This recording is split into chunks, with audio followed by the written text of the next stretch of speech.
Jackson Kimle is CEO of Midland, a business that's developed land-based seafood technology and a business model aimed at scaling shrimp production.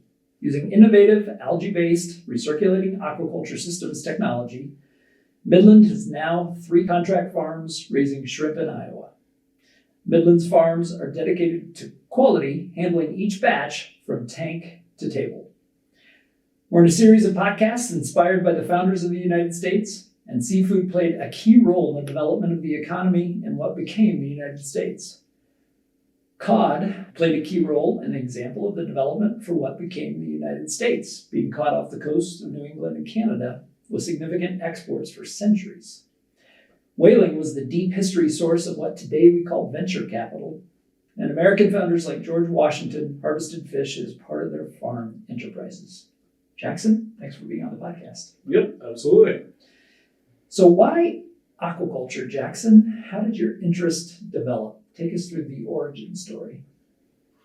That's got a certain level of one step leading to the next. Met a guy, tried stuff,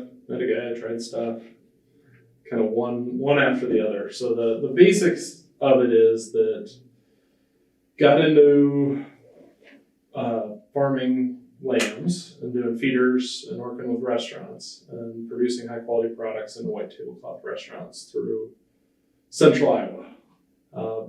Built that into a nice business, then heard while I was in the midst of that about a guy growing shrimp in northwest Iowa. That sparked my interest. I knew it was a much more interesting market. The product, well, our lamb was excellent and did very well. The product was on another level. As far as quality, intrigued to customers.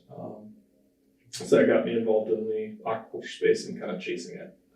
All starting with an interesting market and ended up leading to, hey, I need to figure out how to produce this. How do we actually get it done here? So selling lamb to restaurants, high-end lamb, and you see a different product and it all of a sudden seems intriguing. So take us through a little bit of the detail on, you mentioned quality being different, market different. Is that something that was instant or took a while to think about, or was just a contrast with where you were at with the business selling lamb to restaurants? From a quality perspective, our lamb was very good. Really was an excellent product. But when you first had fresh, cleanly raised, high quality shrimp, it was more of a wow. Wow, this is amazing. How do I get more of this? I'd drive 3 hours to go pick this up, whatever, that kind of thing. So it's a completely different level of intrigue. And then from a market perspective, as you look more broadly, all of it comes from abroad and it's low quality today. Lamb, we really don't import a huge quantity. There's certainly some, but it's not something that's like a pain point today. The pain point in the market is mostly people don't eat that much lamb. People are a lot more interested in eating shrimp. So yeah, it's pretty easy for us to farm anywhere in Iowa, the US, whatever. So lamb, if I'm remembering correctly, the macro statistic at least is 1 pound per person per year in the United States. Yep. Pretty small. Mm-hmm. Hasn't changed. Where's shrimp? So shrimp is now up to 4 pounds per capita. So when I got started in aquaculture and kind of chasing all this, I think we were at 1.5 billion pounds consumed in the US. So probably about like 1.2 billion imported, 300 million from the Gulf. We're now at 1.7 billion imported in the US and around 200, 300 million from the Gulf, the wild catch. So we've hit the 2 billion pound mark in our past 4 pounds per capita. I expect it's going to continue to grow. I've started to gain confidence that I don't know what the year picture is, but I would not be surprised if in 10 years we're at the 3 billion pounds consumed. So as we look forward 10 years from now, where is that going to come from? Are we going to follow the status quo where we just import more from India, Thailand, Indonesia, Ecuador, Central America also produces a lot, or we're going to look at new methods. The Gulf catch, I think, is relatively stagnant. I don't think there's any technological improvements that could change that in a dramatic way. I'd probably be relatively bearish from a volumes perspective. I think the marketing could improve a lot for wild catch in the Gulf. I think they take a beating on price in a way that doesn't make any sense because it's a good quality product. And a lot of that applies to just U.S. raised wild or farmed. Mm-hmm. But yeah, that volume's gonna stay pretty consistent, I would expect. So in a period of years, lamb, zooming back to your first business, probably remains at 1 pound per capita. I haven't even looked. I would be surprised if it's any different. Yeah, I mean, now that I'm not producing it, I probably consume about 1 pound per year, which I like it, so it's kind of a shame, but. When we go into a growth market, what do you think most Americans don't understand about where their shrimp comes from? We talk a lot in agriculture and food circles about consumers wanting to understand where their food comes from. Yep. Do Americans want to understand where their shrimp comes from? Yeah, I mean, it's a complicated and at least to a certain extent muddled picture. And not everybody's a bad actor, but I mean, the way the industry sits today, water quality can be a concern, preservatives used in the product, time to processing and freezing or packaging of product can be a concern. Most product in the market is heavily waterlogged. I mean, that's why you see when you cook shrimp, much of the time when it's imported, you can kind of see that it shrinks a lot, and that's you have producers in their ice baths holding them in there for a long time so they sell more weight, which you lose as a consumer. Even if you don't see it initially, you're losing on that. So buying water. Yeah, you're buying water, and that's a thing in a lot of protein products today. Certainly see it in parts of chicken and lots of those kinds of things. But back to the broader point, yeah, I mean, there's not a high level of ability to understand where your products come from, the food safety that was involved. The seafood industry has tried to step up with a lot of third-party type verification schemes, and a lot of that stuff is good, but it can leave some to be desired. And if you look kind of as a case study, India had a pretty large scandal about a year ago, really around everything from production practices to how they were processing to the labor involved and how they were treating it. Some of it was untrue and a little bit unfounded, but parts were true. And that did pretty serious damage and some serious concerns for customers. And it only takes, I mean, when there's a lack of traceability, those things can get out of control. Like a journalist writes a report where it's an expose and they overstate it. But it doesn't matter if they're right on a little bit of stuff because then the customers will just lose trust. Mm-hmm. So the shrimp market, almost entirely imported, has been growing, probably continues to grow. What's the potential impact of introducing a domestic supply, which is what you're working on? Of course, the quantities are really small now, but with aspirations to become something more significant. Does that accelerate the potential growth in the market? Yeah, I mean, most consumers that we've seen, so there's been a lot of small shrimp startups, kind of backyard type. I'm not trying to diminish the scale, just smaller scale type startups. And most of those folks have seen very good, especially in rural settings, sales of product. It would be nearly impossible to break down like what is that replacing because people only eat so much protein on their plate. Everybody decides how much they want to eat based on budgets, dietary, all of that. But I would bet a significant portion of that is replacing chicken, beef, pork for what that dinner sat in for. So somebody might have decided to pay $22 a pound for whole shrimp rather than getting a ribeye for their special occasion or something like that. So yeah, I mean, it could be really as we look forward, there's a strong possibility that imports hold relatively steady in the U.S. market depending on how tariffs play out here and a lot of that stuff, and where that stabilizes. And then a lot of the seafood growth and demand is from domestic, and kind of pulling from that whole, protein dollars, really at the end of the day, is what you're pulling from. Mm-hmm. So. Well, let's dial the clock back just a bit into your journey. So zoom back, you're an undergraduate at Iowa State University, you meet a farmer from Northwest Iowa that's raising shrimp in a steel shed on his farm. Yep. And there's a market for it. Mm-hmm. In rural Iowa, people driving to see it. Where did you go from there? So I worked a summer for Chad Dutler, is his name. Was an excellent shrimp farmer. Is not farming shrimp anymore, but did a very nice job. Yeah, I was interested in like marketing his product, but he was sold out all the time. So it was a little bit of a like, I don't need you type thing. Didn't need your marketing. Yeah, and we poked around a little bit on expansion he had some old hog nurseries that were a good candidate for expansion. We poked around a little bit on that, but he never ended up pulling the trigger on that. So ended up kind of going back to Iowa State University at the time, and I was interested in starting a shrimp deal, but just wasn't confident that I could manage production systems.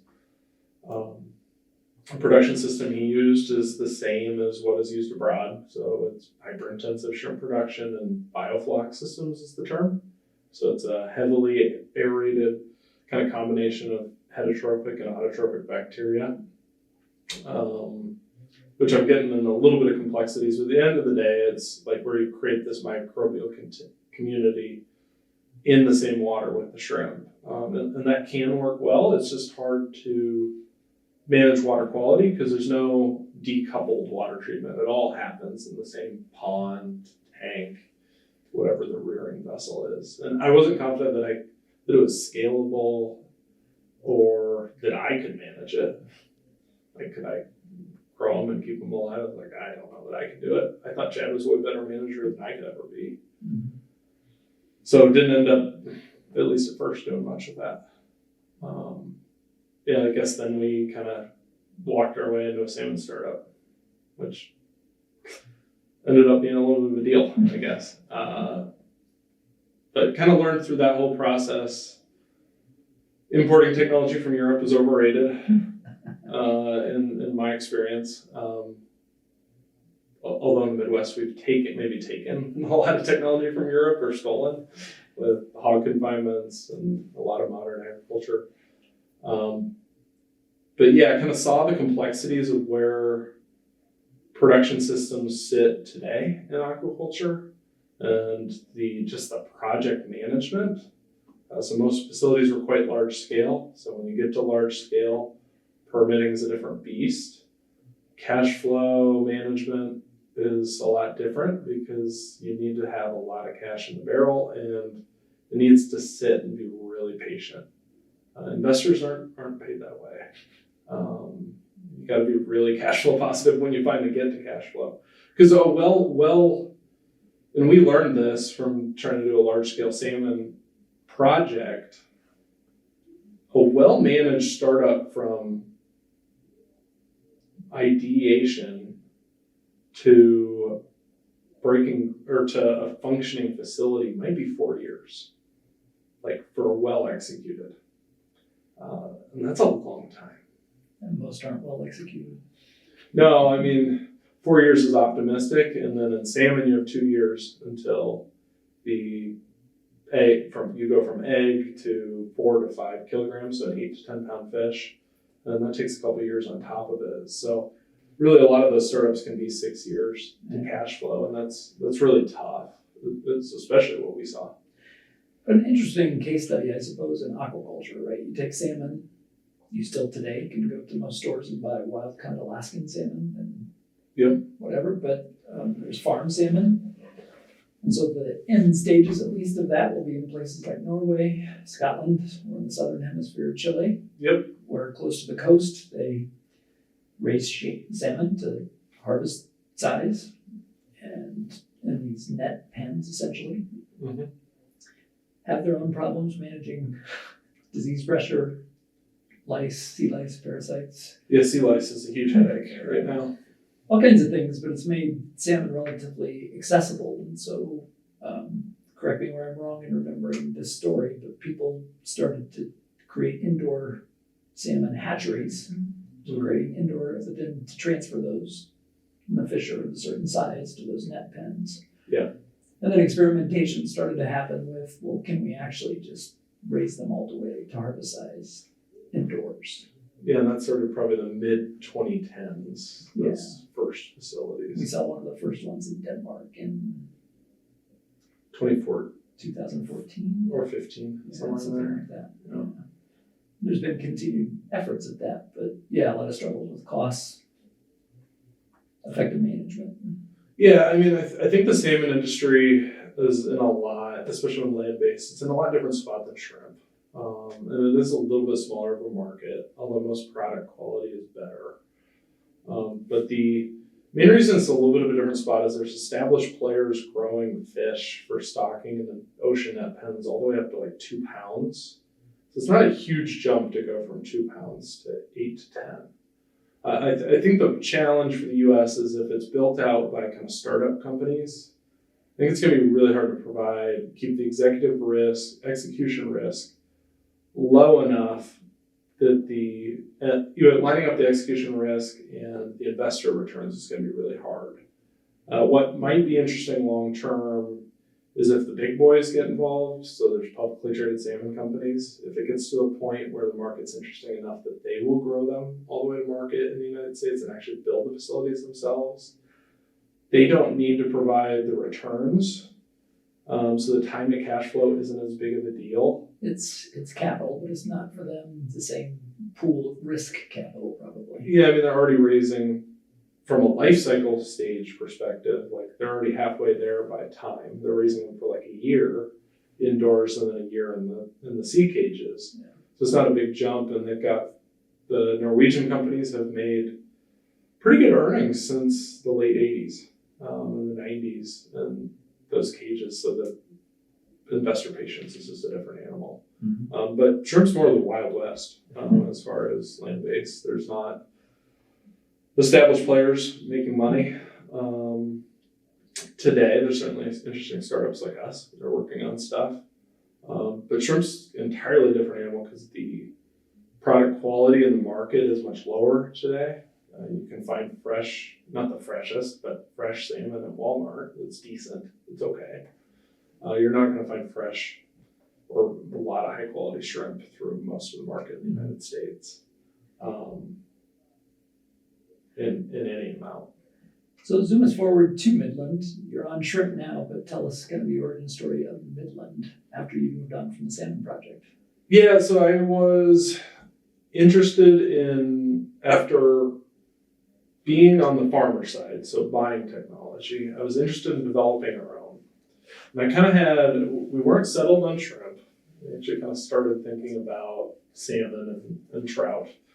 But I was interested in accomplishing a number of things. Simplifying the systems, making them smaller so that farmers could get involved. And then being able to have facilities that didn't have any discharge. So ideally having a reasonable volume of sludge that could be land applied, because we know how to deal with mineral waste here in Iowa, and having that be it. No wastewater permits, no anti-degradation studies with the DNR or anything like that. Just have a fertilizer product that's beneficial. All of that was based on using the power of algae to be able to capture nitrogen, phosphorus, and CO2 in the systems and be able to recycle that. We didn't know if it would work. We didn't know if it would be scalable. We really didn't know anything at the start other than some basic stoichiometry I did based off the textbooks that said this is really intriguing based off the textbooks. And we knew that it would work to a certain extent, just whether it could be scalable and feasible was a huge question. Yeah, so where did the algae inspiration come from? So followed some research happening at Iowa State on municipal water treatment and found that interesting. The business was very cool and all that, but there was all these factors that were, at least at that time, like didn't matter in the world or in wastewater as much at least, but mattered a lot to us. So like being able to remove ammonia directly, not just all forms of nitrogen, so ammonia first, so the first part of the nitrogen cycle, to be able to remove CO2 and add oxygen. And we were dealing with being able to remove that from the water biologically rather than mechanically would be really intriguing. Because usually it takes a lot of power to be able to remove CO2 from water. It's agitation and some amount of ventilation in some form connected to that to really get CO2 out. And algae, it was able to kind of do all of those processes. It's just a combiner of everything. Mm-hmm. It's like, okay, we need to remove nitrogen, we need to remove phosphorus, we need to remove these heavy metals, we need to get CO2 out of the water. Ideally, it would add some oxygen as part of that process. Oh, boom, here's something that does all of it. It occurs in nature. Yeah. I mean, and that's why we knew that it would work to a certain extent, is like, it's what happens in the ocean every day. Mm-hmm. There's a mixed chain as far as how this works, but it all starts with algae, and all of that nitrogen works its way up the chain. So it starts with small fish, ends with salmon, or all the way up to sharks. So whatever's at the end of the food chain. Yeah, best to be at the top, not in the middle. Yeah. So what that development process looked like for this algae technology? Yeah, it's a winding story. Yeah, our first trial with it was we got a 100-gallon tank, or just a little bit north of that, and we bought some stocking trout from Minnesota, had a hatchery for lakes and all that kinds of stuff. Bought a bunch of 1-pound trout or something like that. And and then we hooked that to an algae reactor and solids filtration and a whole really small recirculating aquaculture system. Set it up in actually one of our investor farmers' shops.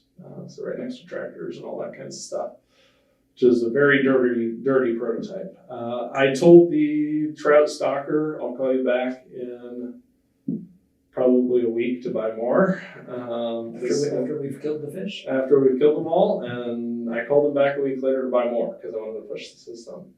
We had plenty of headaches with that system, but we saw that the system could do what we thought it could on a very basic level. It could remove nitrogen directly.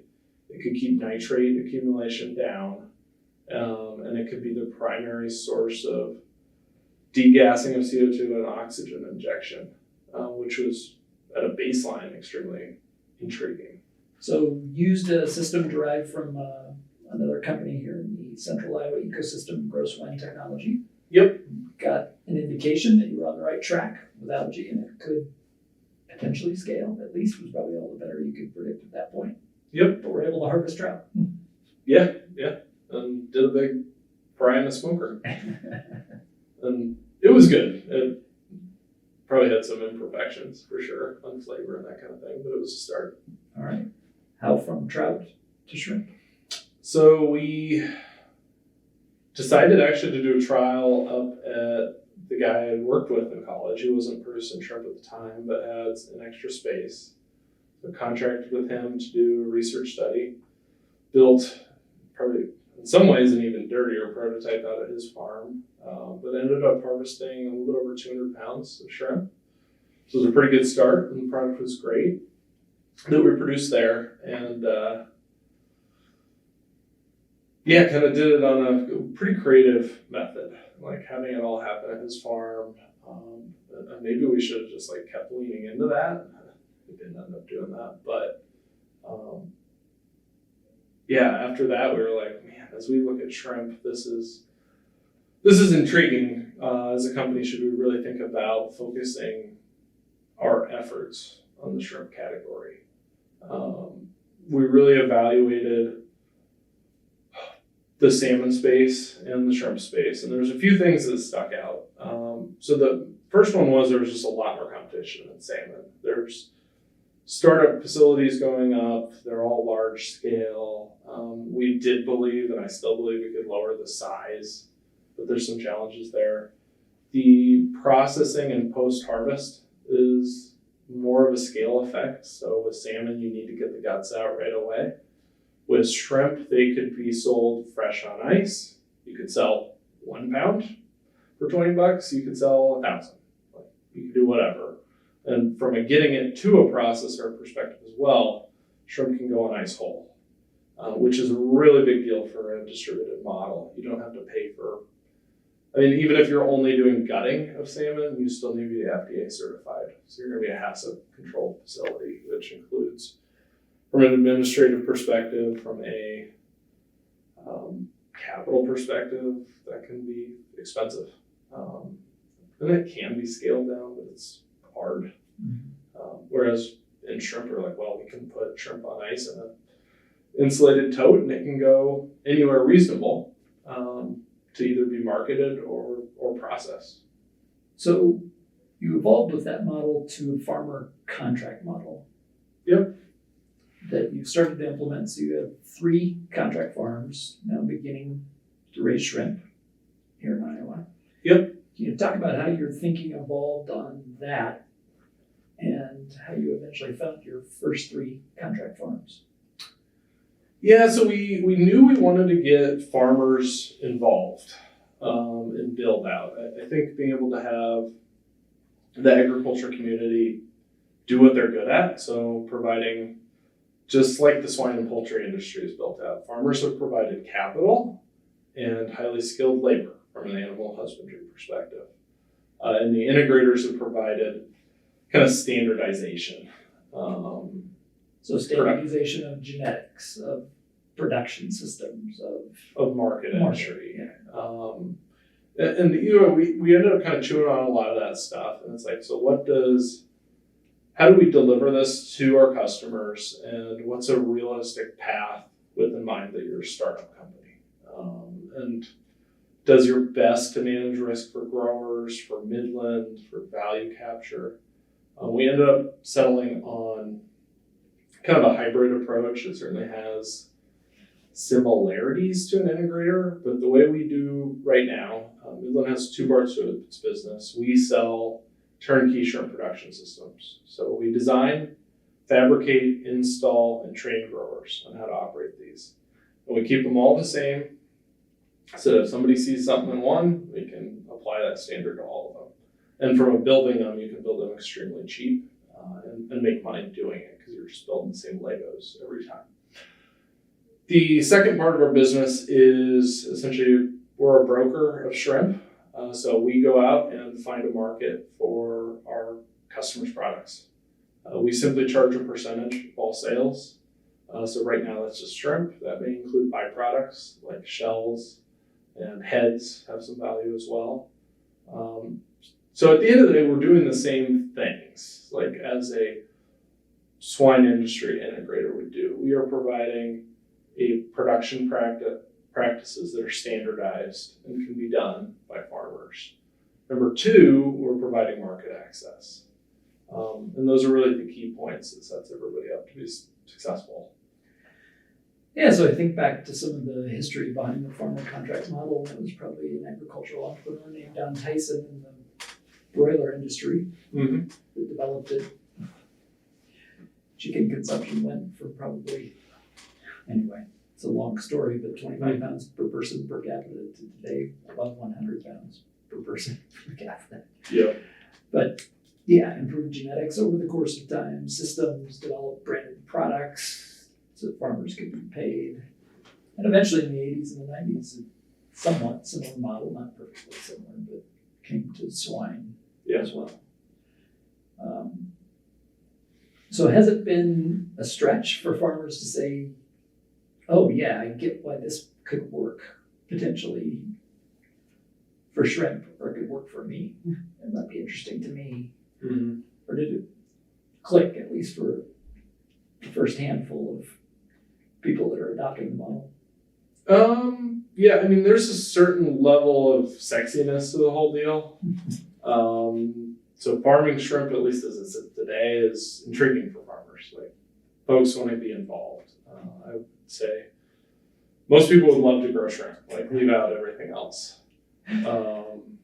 So So what is it that gives it sexiness? We don't say that in agriculture every day. It's just interesting, I guess. Like, it's fun and interesting, and they're cool creatures, I guess, and they're enjoyable to work with and take care of.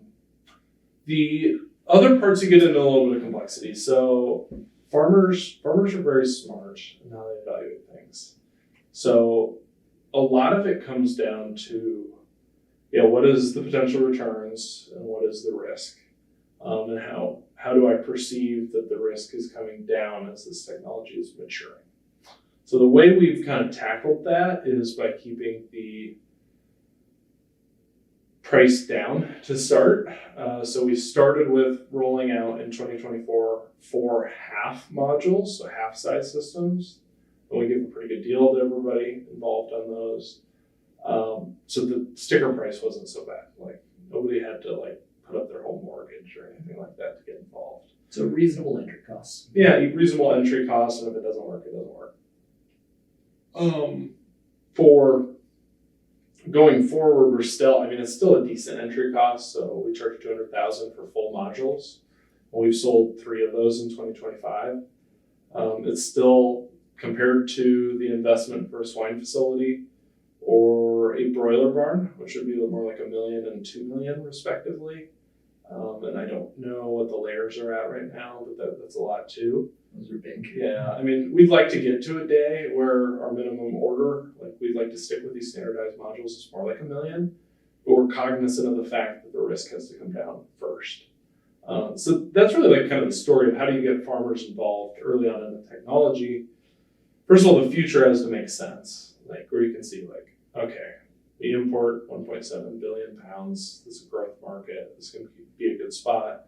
The technology risk is appropriate, and the sticker price isn't crazy. As the risk comes down, they do way bigger ones. Still within the bounds where farmers can do it and finance it, but starting to grow the scale. So speaking about the risk, you give me a flashback to probably a story I've told you before, but my junior year of my undergraduate work, my internship with a venture capital company, one of the first business plans I looked at was for indoor aquaculture.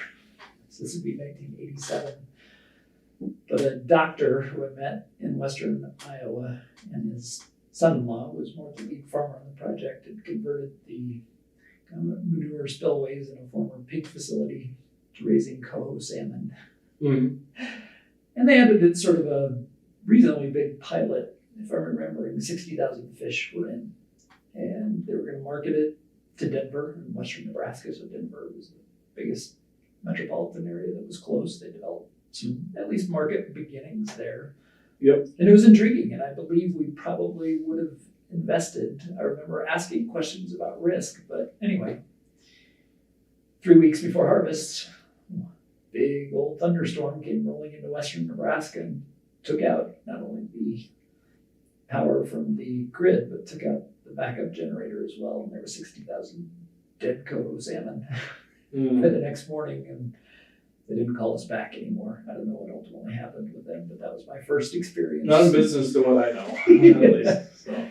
Yeah, so anyway, as with any live production system, lots of things can go wrong. Yep. What do you view as some of the main risk, and how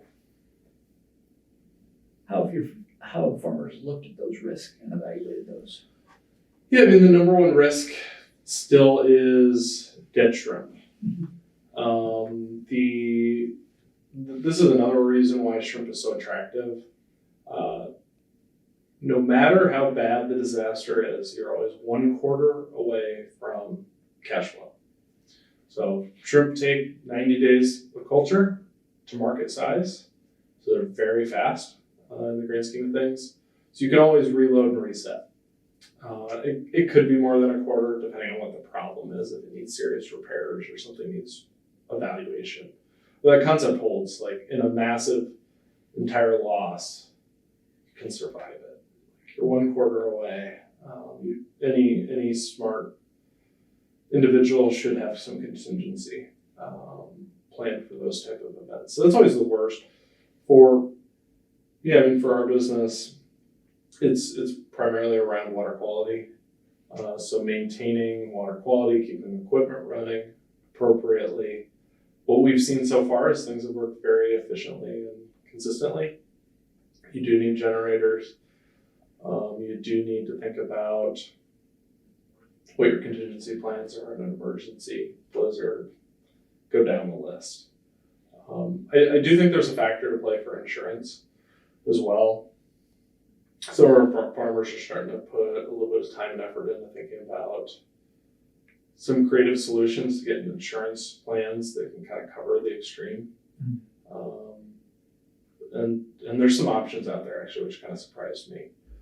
Combined farm income is actually an interesting way to do it, because then you can combine two normal commodities with shrimp and actually get that through from an insurance perspective. So you can insure, like everybody should have a generator in shrimp farming, but if lightning strikes and it kills the generator, the power, and somehow it blows up the alarm so you don't get a call either, which the alarm has batteries, so it should be able to call you, but maybe it surges in some crazy way, like you can have insurance for those kind of 1 in a million events. And that's part of probably the industry becoming grown up over time. As the production gets more consistent, you work in insurance and all those kinds of things, it can change a lot. So what have you learned so far in that production consistency? So you think about protein production, and you think about feed conversion ratios, you think about, time from nursery to harvest. Yep. How have those things been trending so far in the early days?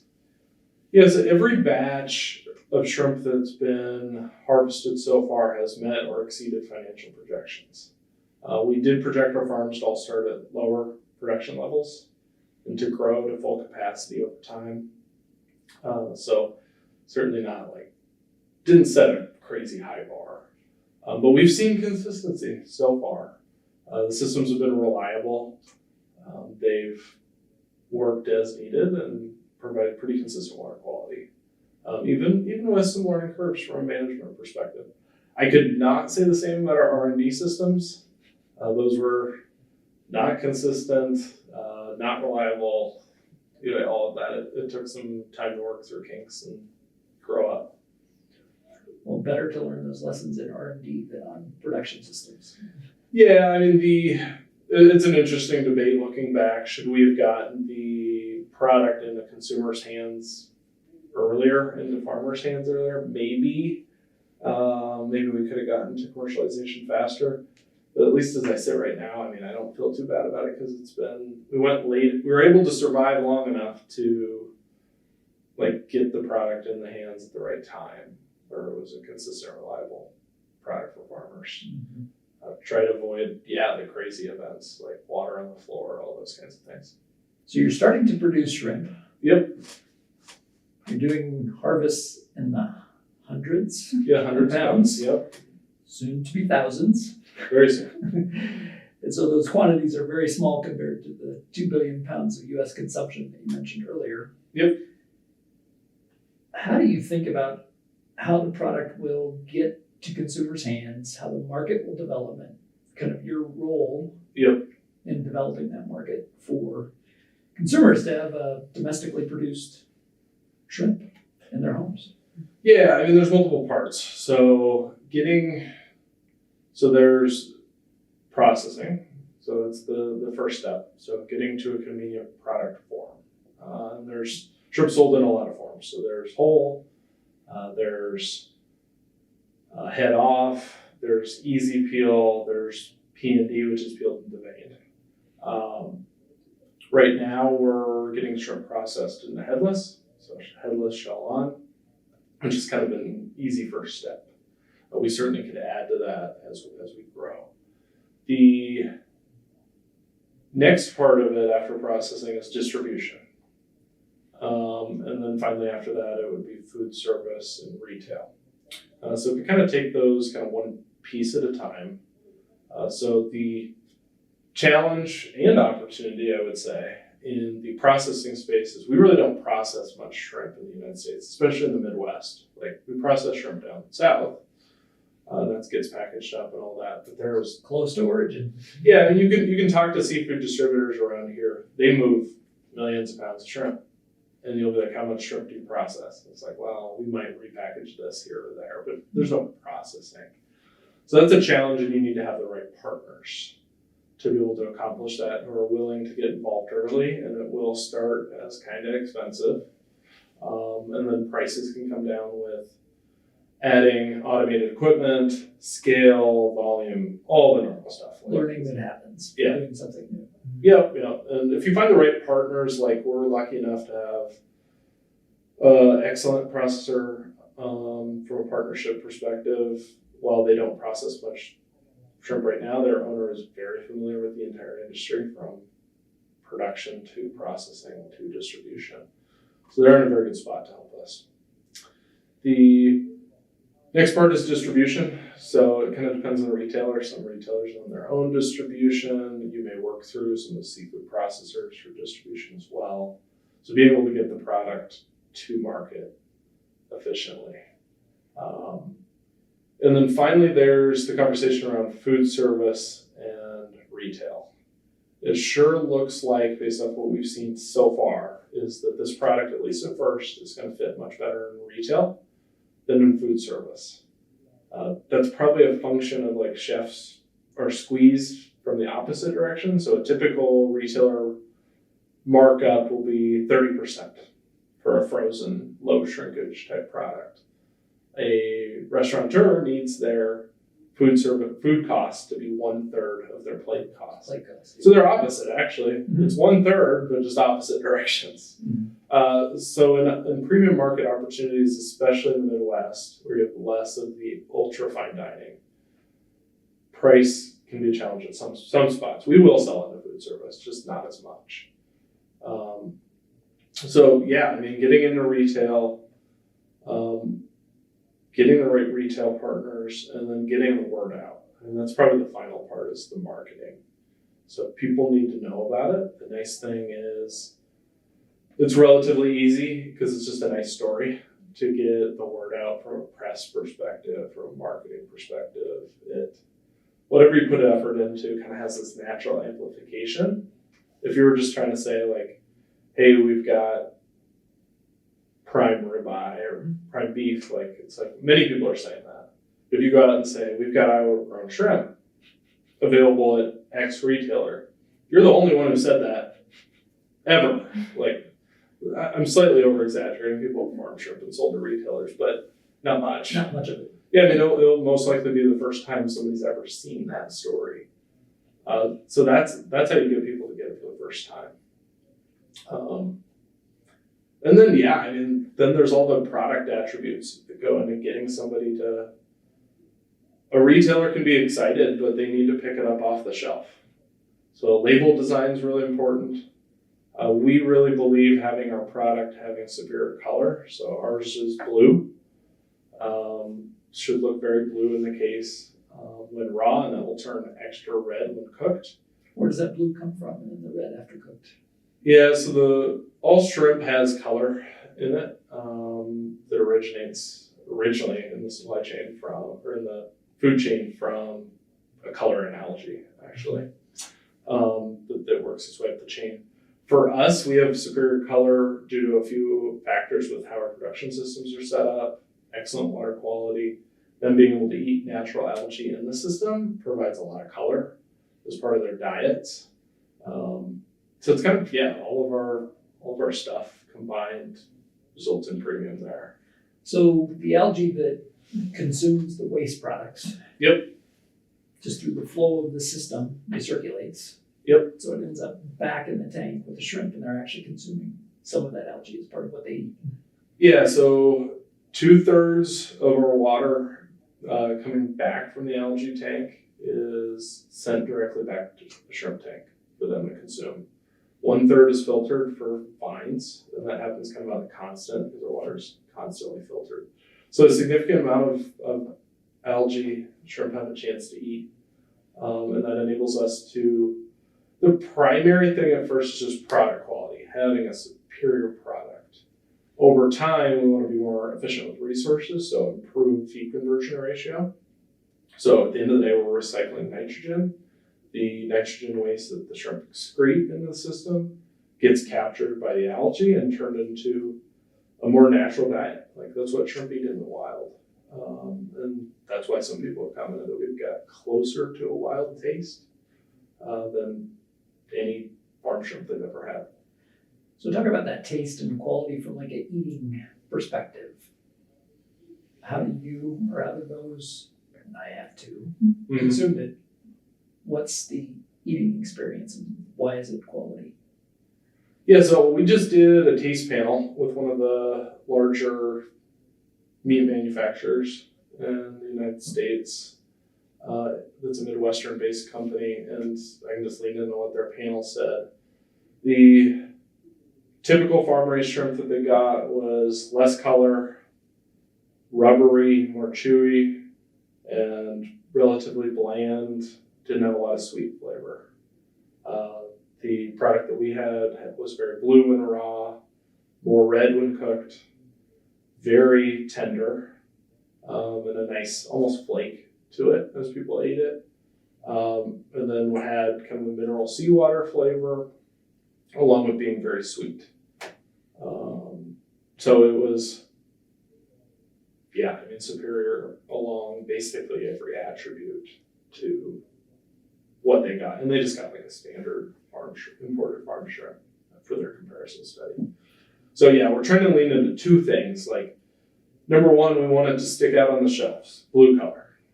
Like, this looks like it's going to taste amazing. Then get somebody to eat it and have them say, this is the best shrimp I've ever had. Like, that's the two factors we want. And sometimes I get the folks that's like, well, it's not quite the best shrimp I've ever had. Once I was eating shrimp on the coast of Florida with a Corona in my hand on the ocean. It's like, well, I don't know if this is a fair test. You got some other factors going on.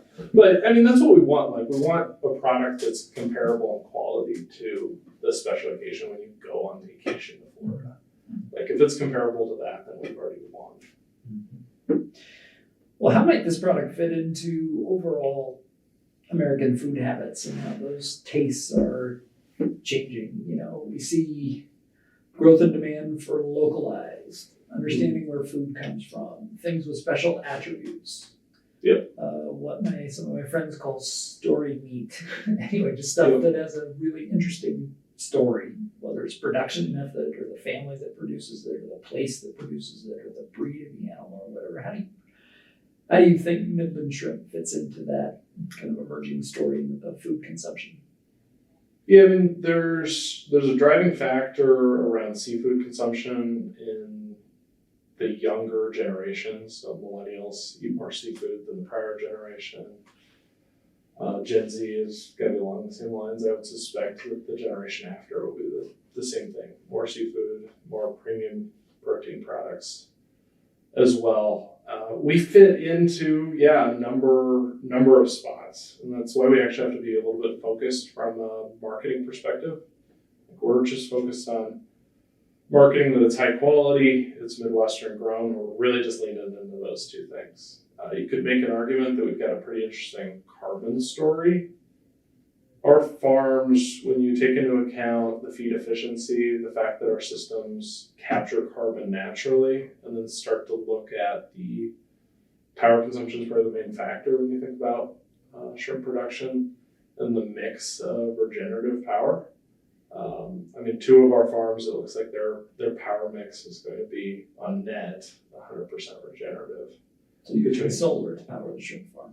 Yeah, I mean, one is setting up solar on an existing farm, and then one is on a Mid-American Power, which I don't know if many companies have looked into siting specifically for them. But if you site in Mid-American, it's 99 or 100% is the net for Iowa customers. So that's a powerful story you can use.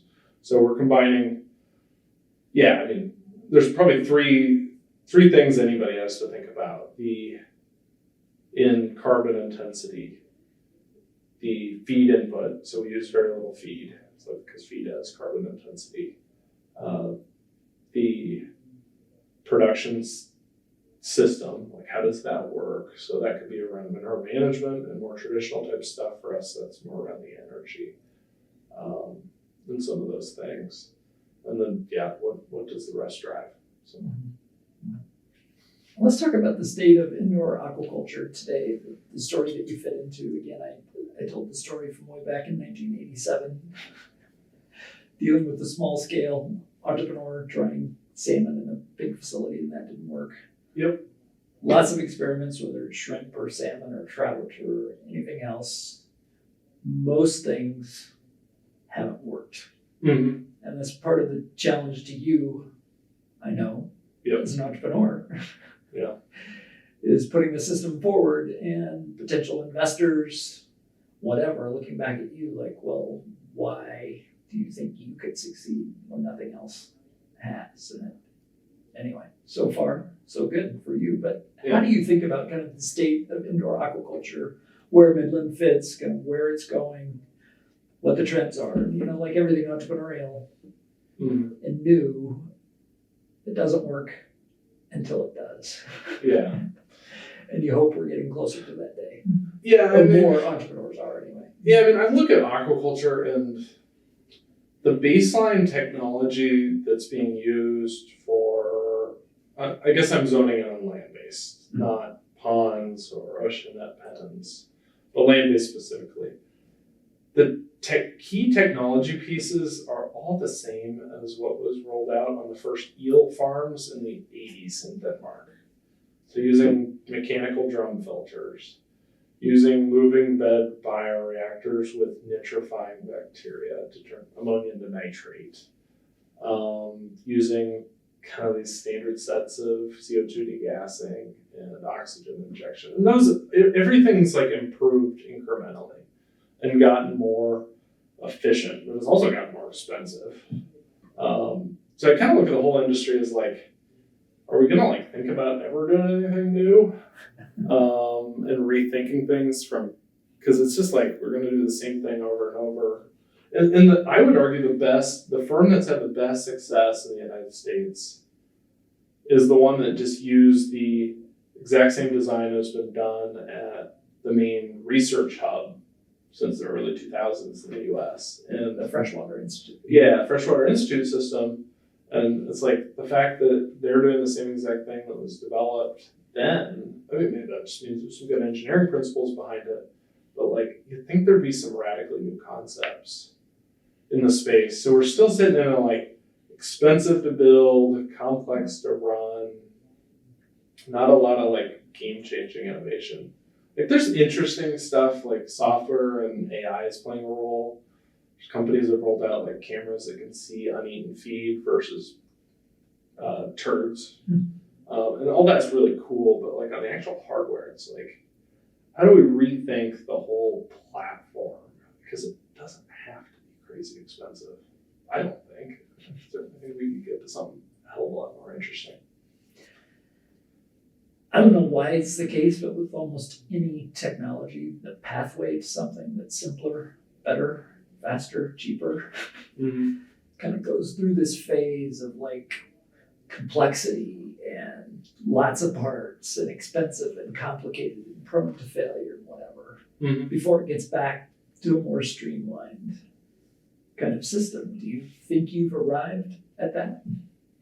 Yeah, our systems are simple to operate. We've certainly gotten to that. We want to, the things that are still hanging out is like, our systems haven't been operated for 10 years, so longevity of equipment. Obviously time will show reliability, but so far, one of our customers, like, it was a text message just said, I'm kind of concerned it can't be this easy growing shrimp.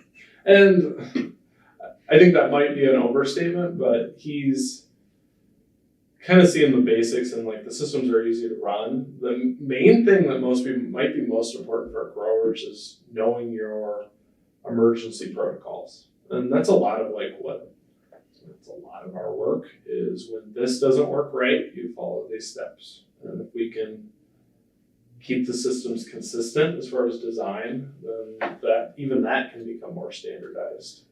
Well, maybe skipping to the technical parts of your business.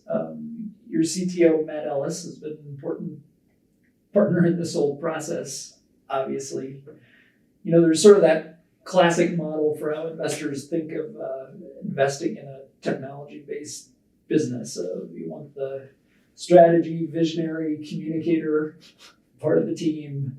Yep. And then you want the technical, detail-oriented operator. Anyway, it comes in different combinations, obviously. But can you talk about you and Matt and how your partnership has worked? Matt and I work very well together. He doesn't like having to spend a lot of time with people and likes to build things. But from how we work, we both have kind of an unrelenting want to find the best solution for farms and for our farmer customers. And a lot of that is saying, no, this isn't good enough. Looking at how a system works and how it works today, buying off the shelf stuff, whatever example you want to use, and saying, no, this isn't good enough price or the way it operates, and say, we need to rethink this and maybe make it ourselves or whatever that solution is. All on behalf of how do we build these systems really cost competitively. And we're getting into profitable projects where it's okay, now we need to do both. We need to build the systems cost competitively, and we need to make money doing it. And so it's kind of double pressure. But as a result, starting to manufacture some of your own equipment. Yeah. I mean, we do a lot of fabrication, and nobody's brought a lot of standardization to a lot of filter components, and they're built very expensive. So taking a different approach to simplifying them, we think, can reduce cost of goods sold. And we're also seeing that, it's a balance. So anybody in kind of building complex systems will see it's theoretically less risk to buy something from some elsewhere when you're combining it in a whole package for a customer. But what's a heck of a lot worse is if you buy it from somewhere else and it breaks. Because if you built it yourself, it's a hell of a lot easier to service and fix, unless you have a really fundamental issue. You can chase your tail, and you need to think strategically about what you can actually take on as a team. That's been our worst experience, is when you try something new from a new supplier and it doesn't work and they aren't helpful. And if they're in Europe... Worst of both worlds. Yeah, and if that supplier's in Europe, you're probably going to find they're not going to be helpful. That's generally what we've seen, whether it's fulfilling warranties, all those kinds of things. Our experience just hasn't been great from that perspective. And being able to just take a look at equipment and say, how do we standardize the construction of these and lower the cost? And we think 3D printing holds a very large role in this, because we're in the fabrication world where we make kind of low volumes of stuff, so we don't need molded. And we're also in saltwater, so plastic is awesome, because we can corrode any type of metal if it's touching the water. And do it fast. Yes, very effective at corrosion. So you mentioned again Europeans, and Europeans have done a lot for aquaculture, and done a lot in aquaculture, but when the salmon project and the European technology didn't work right, just to bring back a flashback, I asked what you wanted to do next, and you told me you wanted to continue working on aquaculture, which I wasn't sure you answered me that, but then you said, I asked, well, what are you thinking specifically? And you didn't know at that point, but you said, I want to do it the American way. Yep. What's the American way of doing things?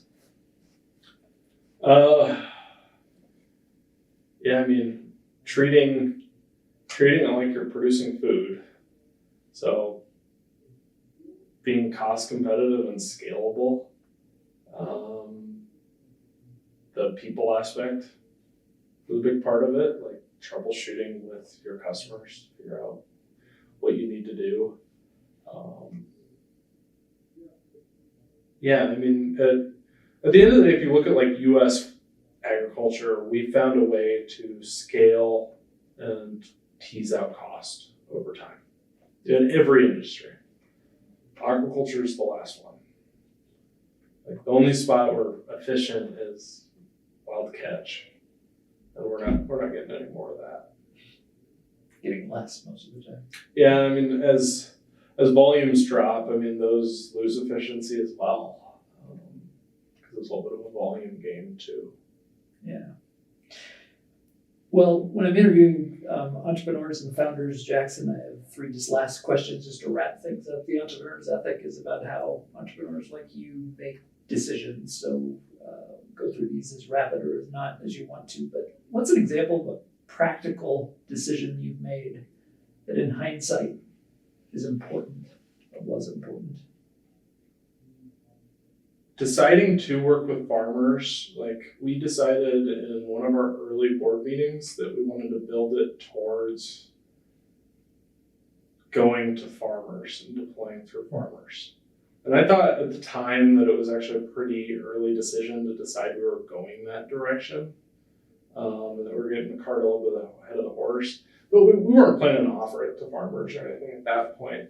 But I think that set a tone in a good way, that we weren't going to, we did spend some time trying to raise money to do like model facilities where we did kind of a first version ourselves and ended up mostly just doing R&D systems, that kind of thing. But that was good. Like it Stayed away from the vision for like a $30 to $50 million mega facility.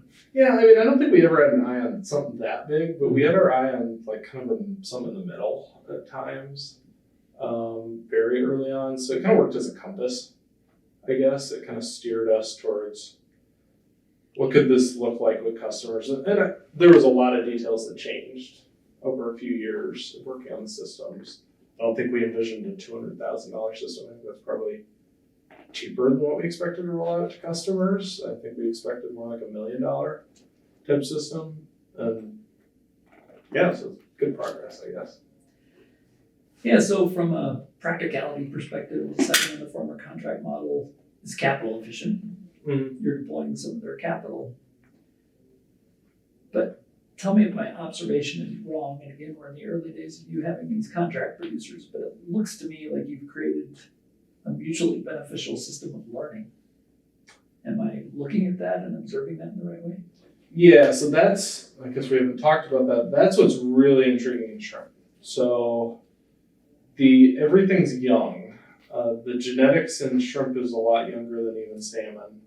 And I would argue in the grander scheme of things that, I mean, Pacific white shrimp that we grow were domesticated in the 90s. The guy who did it's still around.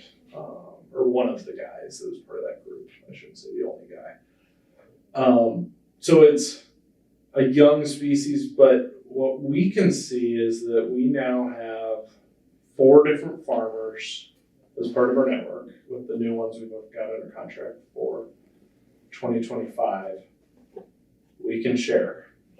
So I can go through every single batch at every single farm and tease out the lessons learned and what will make all of the other ones better. And every farm will get a new baby shrimp every other month. So we currently have 24 events per year that we can evaluate.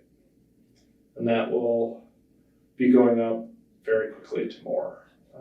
I guess we're more like 40 with the 2 other contracts, one of our existing farms. So essentially a business model of rapid learning. Yeah, I mean, you're turning over shrimp every other month. You're getting new babies every other month. So, yeah, and we can give really good feedback to the hatcheries too. And I don't think, like, you look at what the hatcheries get for feedback and how the industry's worked, it's mostly been defensive. Like, it's all been this cycle because you have all these independent people trying it at small scale. And it's the same exact cycle. They run into problems. They end up with like 0 pounds. happens. Everybody's embarrassed. You might ask a few people, you might not. You repeat it and you run out of gas. But it's not shared well because it's kind of a combination of people not wanting to share what's making theirs work and embarrassment for the folks that are struggling, and it just kind of all tumbles together.